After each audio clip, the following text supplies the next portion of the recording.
اس مختصر سے خطبے میں آپ کے سامنے جو باتیں رکھنی ہیں وہ ہے محاسبہ نفس، کہ ایک انسان کو، ایک مومن کو، ایک مسلمان کو ہمیشہ اپنے نفس کا محاسبہ کرتے رہنا چاہیے۔ اس سے انسان کو اس بات کا احساس اور اس بات کا پتہ چلتا ہے کہ مجھ سے گزشتہ سال یا گزشتہ مہینوں میں یا دنوں میں کون سے نیک کام ہوئے ہیں اور کون سے برے کام ہوئے ہیں۔ آپ دیکھیں کہ ایک کامیاب تاجر، ایک کامیاب بزنس مین اس وقت تک، یا ایک انسان آپ سمجھ لیں کہ ایک انسان اس وقت تک کامیابی کی منزل طے نہیں کر پاتا جب تک کہ وہ اپنا پچھلا حساب، اپنے پچھلے حساب پہ نظر ثانی نہ کرے، یعنی اس کا کیلکولیشن نہ کرے، تب تک وہ آدمی کامیاب نہیں ہو سکتا۔ ایک آدمی کسی سفر پر نکل رہا ہے اور وہ اپنے سفر کی تیاری نہیں کیا ہے، بلا تیاری کے یوں ہی سفر پہ نکل جائے تو وہ اپنے نہ اس سفر میں کامیاب ہو سکتا ہے، نہ اپنے اس منزل تک صحیح سے پہنچ سکتا ہے۔ تو اللہ رب العالمین نے ہمیں اور آپ کو اس دنیا کے اندر بھیجا ہے، اور اللہ رب العالمین نے اس چیز کو واضح بھی کر دیا ہے کہ یہ دنیا دارالامتحان ہے۔ ہم نے تمہیں یہاں آزمائش ہی کے لیے بھیجا ہے، ہم نے تمہیں یہاں اس لیے بھیجا ہے کہ تم اللہ رب العالمین کے مرضی کے مطابق اپنی زندگی گزارو، نہ کہ اپنی مرضی کے مطابق۔ رب چاہی زندگی گزارو، اپنی چاہی زندگی نہیں۔ جو رب چاہتا ہے وہ کرو، جو آپ کا دل چاہتا ہے وہ نہیں۔ جو رب نے کرنے کا حکم دیا ہے وہ کرو، جو آپ کا دل کرتا ہے یا دل کہتا ہے وہ نہیں۔ کیونکہ اگر آدمی اپنے نفس کی بات، اور انسانی نفس خواہشات بہت ساری ہیں میرے بھائیوں، انسانی خواہشات کیا کہا جاتا ہے، اگر ایک انسان کو، امت محمدیہ کو عمر نوح مل جائے، یعنی ہزاروں سال کی عمر اللہ رب العالمین دے دے، تب بھی انسانی خواہشات کم نہیں ہوں گی، کچھ نہ کچھ لگے رہے گا۔ اللہ کے نبی نے کیا بیان فرمایا حدیث میں کہ اگر ایک انسان کو ایک وادی سونے سے دے دی جائے، پوری وادی سونے سے بھری ہوئی ہے، اور یہ کہا جائے کہ اس پہ انسان اکتفا کر لے، اس کے نفس میں ایک چیز داخل نہیں ہے، شامل نہیں ہے، وہ اور سوچے گا کہ ایک اور وادی مجھے مل جائے۔ تو اللہ رب العالمین نے ہمارے فطرت میں، ہماری نفس کے اندر یہ چیز شامل کر دی ہے، لیکن کامیاب انسان وہی ہے جو اپنے خواہشات کو کنٹرول میں رکھتا ہے، اپنے نفس کو کنٹرول میں رکھتا ہے، اور اللہ رب العالمین اور اللہ کے نبی صلی اللہ علیہ وسلم کے بتائے ہوئے طریقے کے مطابق اپنی زندگی گزارنے کی کوشش کرتا ہے۔ محاسبہ کہتے کسے ہیں؟ محاسبہ یعنی حساب کرنا، کیلکولیشن کرنا۔ آدمی اپنے ایام، چاہے وہ پچھلا دن ہو، پچھلا گھنٹہ ہو، پچھلا مہینہ ہو یا پچھلا سال ہو، اس کا حساب کرے کہ اس سے کیا کیا غلطیاں ہوئی ہیں، کیا نیک کام کیا ہے۔ اور ہم نیا سال آتا ہے، جشن مناتے ہیں، خوشی منا رہا ہے کہ انسان کس بات پر، کہ وہ اپنی موت سے ایک سال قریب ہو گیا۔ اس وجہ سے ہم دھیرے دھیرے موت کے قریب ہی تو جا رہے ہیں۔ ایک انسان پیدا ہوا، پیدا ہونے کے بعد جیسے جیسے وہ پروان چڑھ رہا ہے، وہ اپنی موت کے قریب جا رہا ہے، اور آدمی خوشی منا رہا ہے نئے سال کی، یعنی اپنے موت کی تیاری خوشی میں کر رہا ہے انسان۔ ہونا کیا چاہیے تھا میرے بھائیوں کہ ہم اس پچھلے سال کا احتساب کریں کہ ہم سے کون کون سے گناہ سرزد ہوئے ہیں، ہم سے کون سی نیکیاں چھوٹ گئی ہیں، ہم نے کن گناہوں کی معافی اب تک اللہ رب العالمین سے نہیں مانگی۔ یہ ہونا چاہیے تھا۔ اس کی وجہ سے اس کو چھوڑ کر کے ہم خوشیاں منا رہے ہیں۔ نئے سال کا ایک مہینہ بھی ختم ہو گیا میرے بھائیوں، جنوری بالکل ختم۔ کیا اللہ رب العالمین نے کبھی ہمیں توفیق دی کہ ہم تنہائی میں میرے بھائیوں کچھ وقت نکالے خالص اللہ رب العالمین کے؟ آج تو بہت بڑا المیہ یہ ہے کہ ہمارے پاس وقت ہی نہیں ہے۔ ہمارے پاس دنیا کے سارے کاموں کے لیے وقت ہے سوائے اللہ رب العالمین. اللہ کے لیے ہمارے پاس وقت نہیں ہے, باقی سب کام کے لیے ہمارے پاس وقت. سال میں 1 گھنٹہ انسان کے پاس سوچو نہیں ہے, پورے سال میں 1 گھنٹہ اس کے پاس نہیں ہے کہ وہ اپنے گزشتہ سال کا حساب کرے بیٹھ کر کے اللہ رب العالمین کے سامنے. حضرت انس رضی اللہ تعالیٰ عنہ کہتے ہیں کہ حضرت عمر بن خطاب رضی اللہ تعالیٰ عنہ میرے ساتھ میں تھے, ہم دونوں چل رہے ہیں. حضرت عمر رضی اللہ تعالیٰ عنہ خلیفۃ المسلمین ہیں, یعنی حضرت عمر رضی اللہ تعالیٰ عنہ کا دور ہے. کہتے ہیں کہ انس یہیں ٹھہرو, میں کچھ دیر میں آتا ہوں. حضرت عمر رضی اللہ تعالیٰ عنہ کافی دیر تک نہیں آتے ہیں تو انہیں بے چینی ہوتی کہ آخر کیا ماجرا ہے اور کہاں چلے گئے. اگر کسی ضرورت کے تحت گئے, حاجت کے تحت گئے ہیں تو اتنا وقت تو نہیں لگتا ہے, لاؤ میں جا کر کے دیکھتا ہوں.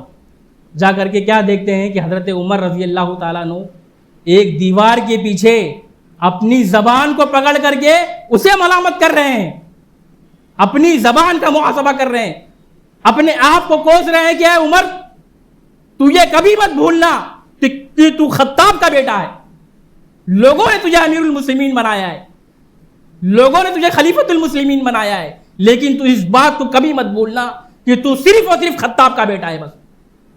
اللہ رب العالمین کل قیامت کے دن تجھ سے تیرے اس عہدے کے بارے میں, تیرے اس خلیفہ کے بارے میں, تیری اس خلافت کے بارے میں, تیرے اس رعایا کے بارے میں تجھ سے اللہ رب العالمین کل سوال کرنے والا.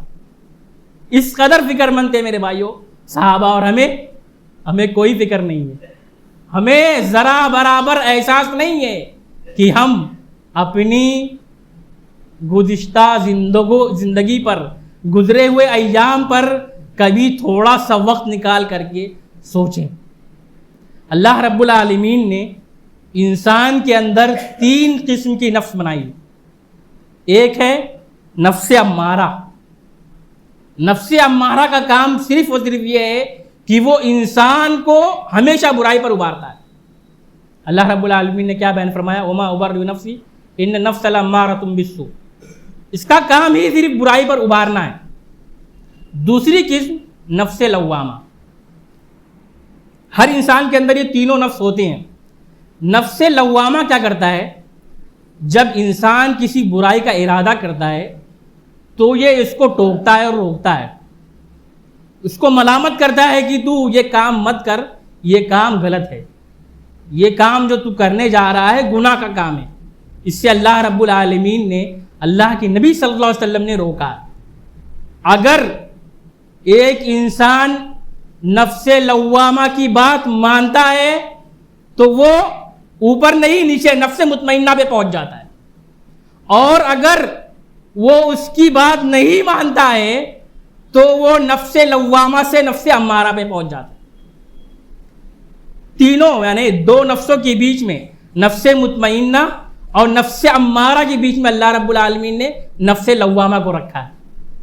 اگر دوسرے کی بات ایک انسان مان لے تو وہ نفس مطمئنہ یعنی جس پر ایک بندہ اللہ رب العالمین اور اللہ کے نبی صلی اللہ علیہ وسلم کے احکامات پر عمل کرتے ہوئے مطمئن رہتا ہے, مطمئن ہو جائے اس کے اوپر کہ یہ حق ہے, یہ سچ ہے, پھر اسے دنیا کی کوئی طاقت ہلا نہیں سکتی. میرے بھائیوں, آپ صحابہ اور صحابیات کے واقعات اٹھا کر کے دیکھ لیں کہ انہوں نے ایمان لایا, اسلام قبول کیا تو وہ اس پر اس قدر جم گئے کہ دنیا کی بڑی سے بڑی طاقت اور دنیا کا بڑا سا بڑا عذاب ان کے ایمان کو ہلا نہیں سکتا. تو تیسری قسم نفس مطمئنہ, جو انسان کو جو اللہ رب العالمین اور اللہ کے نبی صلی اللہ علیہ وسلم کی تعلیمات ہے اس پر پابند رکھتا ہے, کاربند رکھتا ہے, وہ اس پر مطمئن رکھتا ہے. ہم محاسبہ کرے کیوں, آدمی اپنا احتساب کیوں کرے آخر؟ میں نے بتایا کہ اللہ رب العالمین نے ہمیں اور آپ کو یہاں آزمائش کے لیے بھیجا ہے. میرے بھائی, یہ دنیا دارالامتحان ہے. اور اللہ رب العالمین نے کیا بیان فرمایا, یا ایھا الذین آمنوا اتقوا اللہ, اے وہ لوگوں جو ایمان لائے ہو, ولتنظر نفس ما قدمت لغد, ہر نفس کو چاہیے کہ وہ دیکھے کہ وہ کل کے لیے یعنی کل قیامت کے لیے کیا تیاری کر رہا ہے. ہم اپنے آنے والے کل کے لیے آج کیا تیاری کر رہے ہیں یہ بہت ضروری ہے میرے بھائی. اور یہ کب ہوگا؟ جب ہم احتساب کریں گے, محاسبہ کریں گے تب. اگر ہم محاسبہ نہیں کریں گے تو کبھی بھی اس کا نتیجہ نہیں نکل سکتا میرے بھائی. احتساب بہت ضروری ہے کہ ہم اپنی پچھلی زندگی کا حساب کریں کہ ہم سے کیا ہو رہا ہے اور کیا نہیں ہونا چاہیے, کیا کرنا چاہیے کیا نہیں کرنا چاہیے میرے بھائی. آدمی کے تیاری کل کی کیا چل رہی ہے, اس کی کیا پلاننگ چل رہی ہے, یہ آدمی کے پاس اس چیز کا حساب, اس چیز کا ریکارڈ ہونا چاہیے. کیوں میرے بھائیو؟ ہم جو بھی کر رہے ہیں اللہ رب العالمین کے یہاں ہر چیز ہماری محفوظ ہو رہی ہے. اللہ رب العالمین نے کیا بیان فرمایا؟ وَمَا يَلْفِظُ مِنْ قَوْلٍ إِلَّا لَدَيْهِ رَقِيبٌ عَتِيدٌ. انسان کی زبان سے کچھ بھی نکلتا ہے, کچھ بھی نکالو, انسان کی زبان سے جو بھی نکل رہا ہے اللہ رب العالمین کہہ رہا ہے ہم نے نگہبان فرشتوں کو مقرر کر رکھا ہے جو ہر چیز نوٹ کر رہے ہیں. وَإِنَّ عَلَيْكُمْ لَحَافِظِينَ كِرَامًا كَاتِبِينَ يَعْلَمُونَ مَا تَفْعَلُونَ. فرشتے مقرر کر رکھے ہیں اللہ رب العالمین نے, جن کا کام ہی کیا ہے, جو کچھ ہم کر رہے ہیں سب لکھا جا رہا ہے, سب چیز محفوظ کر رہے ہیں وہ لوگ. کوئی چیز باقی نہیں ہے میرے بھائیوں, کوئی چیز چھوڑ نہیں رہے, ہر چیز محفوظ ہو رہی ہے. اور اللہ رب العالمین نے قیامت کا نقشہ بھی کھینچ دیا کہ انسان مکر نہ جائے, اسی لیے ہم نے فرشتوں کو مقرر کر رکھا ہے. اور جب ہم کل قیامت کے دن ایک بندے کا نام اعمال کھول کر کے اس کے سامنے رکھیں گے, اسے دکھائیں گے, تو کیا کہے گا؟ قالوا یا ویلتنا ما لہذا الکتاب لا یغادر صغیرۃ ولا کبیرہ الا احصاها. کہ کیا ہو گیا ہے میری اس کتاب کو کہ جس نے نہ چھوٹا چھوڑا ہے نہ بڑا چھوڑا ہے, ہر چیز محفوظ کر دیا اس نے. تو اللہ رب العالمین دوسری جگہ کیا کر رہا ہے؟ فَمَن يَعْمَلْ مِثْقَالَ ذَرَّةٍ خَيْرًا يَرَهُ وَمَن يَعْمَلْ مِثْقَالَ ذَرَّةٍ شَرًّا يَرَهُ. ذرہ برابر نیکی کر رہے ہو وہ بھی اللہ رب العالمین محفوظ کر رہا ہے, اسی کے مقابل ذرہ برابر برائی کر رہے ہو وہ بھی محفوظ ہے میرے بھائی. ہر چیز اللہ رب العالمین کے دفتروں میں جو فرشتے مقرر کر رکھے اللہ رب العالمین لکھ رہے ہیں, ہر چیز کو محفوظ کر رہے ہیں. کہاں بھاگ کر کے جاؤ گے, کس سے چھپ کر کے گناہ کرو گے؟ دنیا کی کوئی جگہ ایسی نہیں ہے میرے بھائیوں جہاں جا کر کے اللہ رب العالمین سے بچتے ہوئے ایک انسان گناہ کر سکے.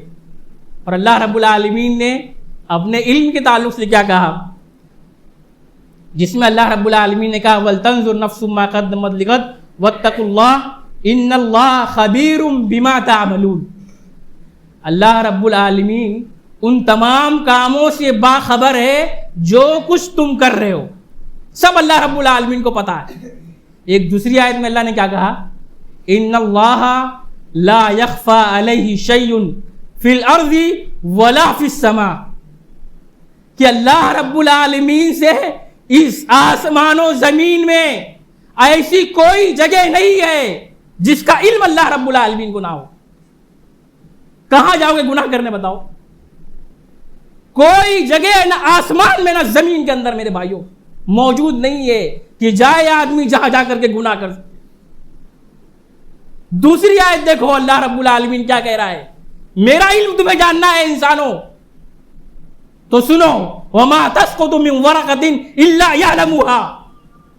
حساب لگاؤ اس دنیا کے اندر, دنیا چھوڑو اپنے اس وکرولی کے اندر, وکرولی چھوڑو اپنے اس 2 نمبر کے اندر کتنے درخت ہیں, اور ان درختوں کے گرنے والے ہر پتے کا علم اللہ رب العالمین کو ہے. وما تسقط من ورقة الا يعلمها. اللہ کو چیلنج کر رہے ہیں ہم میرے بھائیوں, اللہ کو دعوت دے رہے ہیں ہم کہ اللہ ہم پر عذاب نازل کرے اپنے ان گناہوں کے ذریعے, اپنی نافرمانیوں کے ذریعے میرے بھائیوں, اپنی ان شرکشیوں کے ذریعے ہم دعوت دے رہے ہیں کہ اللہ ہم پر عذاب نازل کر دے جس طرح پچھلی قوموں پر عذاب آیا تھا. اللہ کے نبی صلی اللہ علیہ وسلم کی رحمت ہے میرے بھائیوں، اللہ کے نبی کی دعا ہے، ورنہ اللہ ہمیں بھی ان جیسے قوموں کی طرح ہلاک و برباد کر سکتا تھا۔ اللہ ڈھیل دے رہا ہے میرے بھائیوں، اللہ مہلت دے رہا ہے، اللہ رب العالمین رخصت دے رہا ہے، اللہ وقت دے رہا ہے کہ ابھی تمہارے پاس سانسیں چل رہی ہیں، تمہاری زندگی باقی ہے، ہم نے تمہیں عمر دے رکھی ہے، تمہاری آنکھیں کھلی ہیں، وقت ہے ابھی توبہ کر لو، وقت ہے اپنا احتساب کر لو، اپنے گناہوں کی معافی مانگ لو۔ ہم اتنے بے خبر، اللہ کی نبی صلی اللہ علیہ وسلم کو دیکھو، اللہ کے نبی دعا کر رہے ہیں، اللہم آتی نفسی تقواہا وزکیہا انت خیر من زکاہا، اے اللہ رب العالمین تو میرے نفس کو اپنا ڈرنے والا بنا دے، اپنا تقوی اسے دے دے اور تو اسے پاک کر دے۔ کیوں؟ کیونکہ تیرے سوا اسے پاک کرنے والا کوئی نہیں۔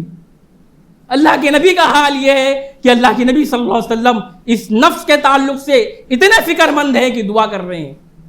اور یہی نہیں میرے بھائیوں، اللہ کے نبی صلی اللہ علیہ وسلم نے صبح و شام کی دعا میں اسے لازم کر لیا، صبح و شام کی دعا میں اللہ کے نبی صلی اللہ علیہ وسلم اپنے نفس کے شر سے پناہ مانگ رہے ہیں۔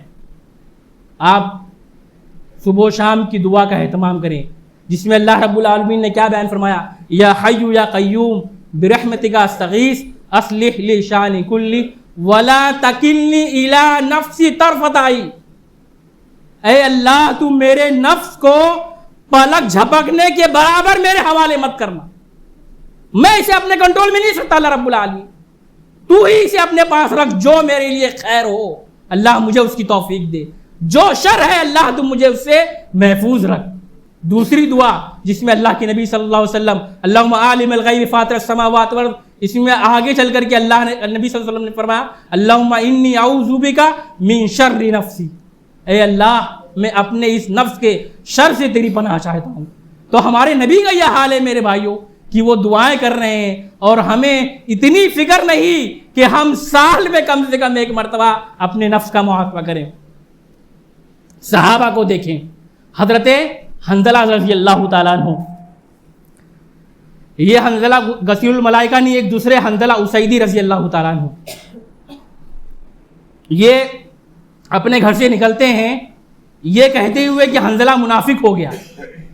راستے میں حضرت ابوبکر صدیق رضی اللہ تعالیٰ عنہ ملتے ہیں اور کہتے ہیں حنظلہ کیا بات ہے؟ کہتے ہیں ایسا ایسا معاملہ ہے۔ حضرت ابوبکر صدیق کہتے ہیں کہ اگر ایسا معاملہ ہے تو حنظلہ میں بھی منافق ہو گیا، اور چلو ہم چلتے ہیں اللہ کے نبی صلی اللہ علیہ وسلم کے پاس اور اپنے اس مسئلے کا حل پوچھتے ہیں۔ دونوں صحابی پہنچتے ہیں اور کہتے ہیں کہ اللہ کے نبی صلی اللہ علیہ وسلم میں اور حنظلہ منافق ہو گئے۔ اللہ کے نبی کہتے ہیں بات کیا ہے؟ کہتے ہیں کہ اللہ کے نبی جب ہم آپ کی مجلس میں ہوتے ہیں، آپ ہمیں وعظ و نصیحت کرتے ہوتے ہیں، ہمارا ایمان بڑھ جاتا ہے، ہم یہ ارادہ کرتے ہیں کہ آج کے بعد سے کوئی غلط کام نہیں کریں گے، صرف اور صرف اللہ رب العالمین اللہ کی رضا کے لیے ہر کام کریں گے۔ لیکن ہم اپنے بال بچوں میں جاتے ہیں، مصروف ہو جاتے ہیں، ہمارا ایمان کم ہو جاتا ہے۔ انہوں نے اس کو نفاق سمجھا۔ دیکھو یہ احتساب میرے بھائیوں، ایک چھوٹی سی چیز اس کی فکر اس قدر ہے صحابہ کو کہ اللہ کے نبی صلی اللہ علیہ وسلم کے دربار میں بھاگے بھاگے جا رہے ہیں۔